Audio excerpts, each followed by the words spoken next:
kuasa hukum keluarga Vina.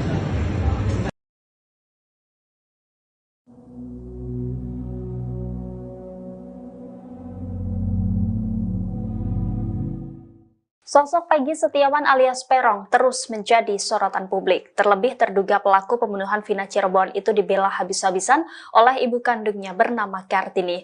Ibu Peggy memuji anaknya yang soleh, tetapi di sisi lain jejak digital mengungkapkan fakta lain. Menurut Kartini, anak pertamanya itu tidak pernah merokok, apalagi minum minuman keras. Bahkan Peggy disebutnya tidak pernah meninggalkan salat. Oleh karena itu, Ibu Peggy meyakini sang anak tidak terlibat dalam kasus pembunuhan Vina dan Eki di Cirebon. Di sisi lain, pernyataan Kartini itu menjadi sorotan karena fakta sebaliknya terungkap dari rekam jejak Peggy di media sosial. Dalam akun Facebooknya, Peggy pernah berfoto sambil merokok. Bahkan foto tersebut diunggah pada 2015 atau sebelum kasus pembunuhan Vina dan Eki. Bahkan banyak juga foto Peggy sedang kongkow bersama teman-temannya. Ada pula foto motor warna pink dengan modifikasi dan beberapa stiker. Peggy juga pernah memposting foto sedang shisha dengan temannya.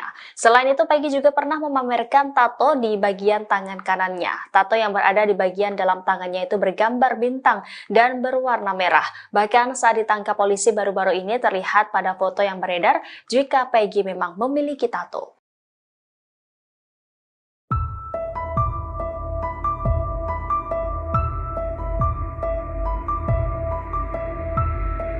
Sosok orang tua Egy alias Peggy Setiawan alias Peron pelaku DPO kasus pembunuhan Vina Cirebon baru terungkap. Sempat beredar isu bahwa Egy adalah anak polisi, namun isu itu kini terbantahkan. Dikutip dari tribunnews.com, kasus Vina Cirebon 2016 masih menjadi sorotan, lantaran kasus 8 tahun lalu belum terungkap sampai sekarang. Salah satu pelaku DPO Peggy alias Egy baru ditangkap di Bandung. Sebelumnya banyak isu bahwa ayah Peggy adalah seorang polisi. Namun setelah ditelusuri, keluarga Peggy alias Peron alias Egy hanyalah orang biasa. Keluarga Egy juga dikenal keluarga yang sederhana. Ayah Egy juga ternyata bekerja sebagai seorang kuli bangunan. Egy diduga menjadi otak pembunuhan terhadap Vina dan Eki yang terjadi pada 2016 silam. Setelah Egy ditangkap, rumah sang nenek yang terletak di Desa Kepompong, Kecamatan Talun, Kabupaten Cirebon, Jawa Barat, digeledah polisi pada Rabu 22 Mei. Tetangga Peggy Masniah mengatakan sebelum melakukan penggeledahan, polisi sempat mendatangi rumah Peggy pada tahun 2016 setelah Vina tewas. Ibunda dari Peggy Setiawan, tersangka pembunuhan Vina yang 8 tahun buron, mengaku bahwa sang anak selama ini tak pernah disebut sebagai Peron. Peggy alias Peron sendiri disebutkan oleh 8 pelaku yang sudah mendekam di balik jeruji besi kasus pembunuhan Vina dan Eki. Kini, Peggy pun sudah ditangkap kepolisian. Selama 8 tahun, kepolisian memburu Peggy dengan alias Peron yang diduga juga terlibat dalam kasus pembunuhan ini. Kartini menyebut bahwa anaknya selama ini tak pernah dikenal dengan alias Peron. Kartini menuturkan bahwa Peggy justru biasanya dipanggil oleh saudaranya dengan sebutan Pegot. Oleh karena itu, Kartini meyakini anaknya bukan pelaku pembunuhan seperti yang dituduhkan. Apalagi, Kartini mengaku sudah bertemu dan berkomunikasi dengan Peggy. Bahwasanya, Peggy menyebut tak tahu menau soal kasus Vina dan juga Eki. Saat bertemu Kartini, Peggy diakuinya sudah mengucapkan permintaan maaf. Peggy Setiawan alias Peron ditangkap oleh Dirkrimum Polda Jawa Barat pada Selasa 21 Mei malam di Bandung, Jawa Barat. Peggy saat itu sedang ikut ayahnya bekerja sebagai buruh bangunan.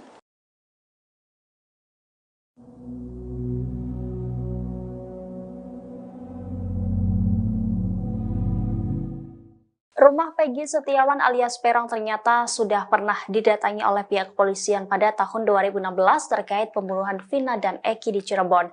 Namun saat itu polisi hanya membawa sepeda motor Peggy dan tidak ada proses hukum lanjutan.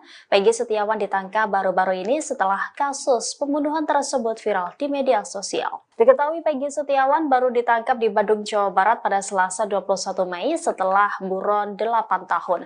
Ketua RW setempat, Ikin Sodikin, mengungkap reaksi ayah Peggy, Saprudi, saat kontrakannya di Ketapang, Kabupaten Bandung Barat digeledah polisi terkait kasus pembunuhan Vina. Saprudi diketahui telah tinggal di kontrakan tersebut selama 10 tahun. Sementara Peggy diinformasikan baru mulai mengontrak di kontrakan tersebut sekitar 5 hari sebelum penangkapan. Setelah digeledah, ayah Peggy mengaku tidak menyangka anaknya ditangkap polisi. Ayah Peggy pun berharap kasus ini bisa segera selesai karena keluarga meyakini anaknya tidak terlibat dalam kasus ini. Sementara itu, secara terpisah, kuasa hukum Peggy Setiawan bernama Sugianti pada Sabtu 25 Mei mengungkap kejanggalan dari ciri DPO kasus Vina. Menurutnya, kliennya sudah pernah didatangi polisi pada tahun 2016, 2 hari setelah peristiwa pembunuhan Vina dan Eki pada 27 Agustus 2016. Namun saat itu hanya motor Peggy yang dibawa polisi dan tidak ada proses hukum lanjutan. Hanya saja tidak disebutkan rumah yang mana yang diperiksa polisi saat itu. Sugianti pun mempertanyakan mengapa polisi baru menangkap Peggy sekarang jika memang diyakini sebagai pelaku pembunuhan Vina dan Eki. Oleh karena itu Sugianti meyakini Peggy tidak bersalah dalam kasus pembunuhan ini. Lebih lanjut, dia menilai penetapan tersangka terhadap Peggy tidak sesuai prosedur yang benar. Menurutnya, penyelidikan seharusnya dimulai dari awal, bukan mengikuti alur dari 8 tahun yang lalu. Oleh karena itu, pihaknya mengajukan gugatan pra-peradilan terkait penetapan Peggy sebagai tersangka di Polda Jawa Barat. Kuasa hukum 2 terpidana kasus Vina Cirebon, Saka Tatal dan Sudirman, Titin Prialiantin disorot Hotman Paris. Sebelumnya, Titin muncul mengaku kliennya sebagai korban salah tangkap dalam kasus pembunuhan Vina. Saka Tatal mengeklaim dirinya tidak ada di lokasi kejadian saat pembunuhan dan pemerkosaan Vina di Cirebon pada 2016 silam. Dikutip dari tribunnews.com, Titin mengatakan adanya kesalahan dalam melakukan penangkapan sejumlah pihak.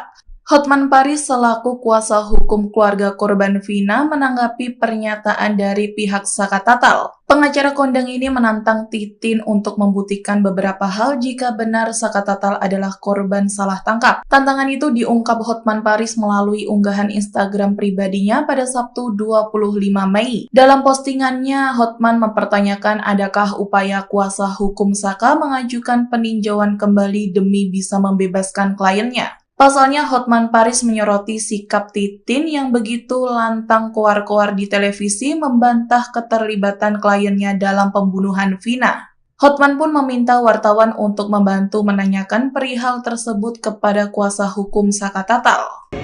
Kasus Vina Cirebon. Ada satu pertanyaan kepada pengacara Saka. Apakah Anda mewakili Saka mengajukan upaya hukum banding atau PK terhadap putusan pengadilan yang menghukum Saka? Anda mengatakan bahwa Saka itu tidak terlibat, tidak bersalah. Anda begitu lantangnya ngomong di televisi berjam-jam, tampil di TV. Tapi bolehkah, maukah Anda menjawab pertanyaan yang sangat simpel ini? Sebab kalau Anda tidak banding, Anda tidak PK, maka semua pernyataan Anda menjadi gugur terpatahkan. Kenapa Anda tidak upaya hukum kalau memang Anda merasa klien tidak bersalah? Jadi tolong dijawab melalui media atau di Keiga Gua ini, atau tolong para wartawan nanya ke pengacaranya Saka, apakah Anda banding atau PK atau upaya hukum apa? Oke? Kuasa hukum